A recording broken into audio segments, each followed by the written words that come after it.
cœur de l'Afrique de l'Ouest, là où la savane embrasse l'horizon et où les baobabs veillent comme des anciens sages, se trouvait le village de Kumbi. Les habitants y vivaient en harmonie avec la terre et les ancêtres, vêtus de leurs plus beaux habits traditionnels. Les hommes portaient des boubous richement brodés aux couleurs de l'or et de l'indigo, tandis que les femmes drapaient leur corps de pagnes tissées, ornés de motifs racontant l'histoire de leur lignée. Autour de leur cou brillaient des colliers de perles et leurs têtes étaient couvertes de turbans élégants. Chaque année, à l'arrivée de la lune rouge, le village célébrait la fête des ancêtres.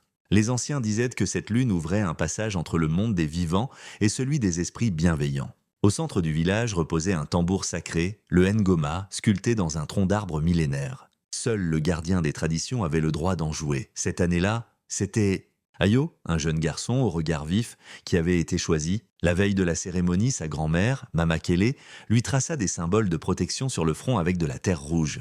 N'oublie jamais, lui dit-elle, le tambour ne se frappe pas seulement avec les mains, mais avec le cœur. Le soir venu, le village s'illumina de feu.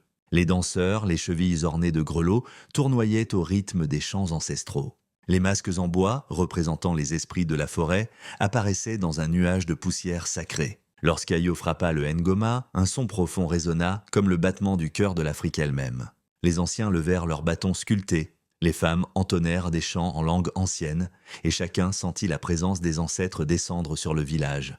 Les récoltes seraient abondantes, la paix protégée et la mémoire du peuple préservée. À l'aube, lorsque la lune rouge s'effaça, Ayo sut que sa mission ne faisait que commencer. Il était désormais un passeur de tradition, chargé de transmettre l'histoire, les valeurs et la sagesse de son peuple aux générations futures. Et à Kumbi, sous l'ombre du baobab sacré, la culture africaine continua de vivre, forte, fière et éternelle.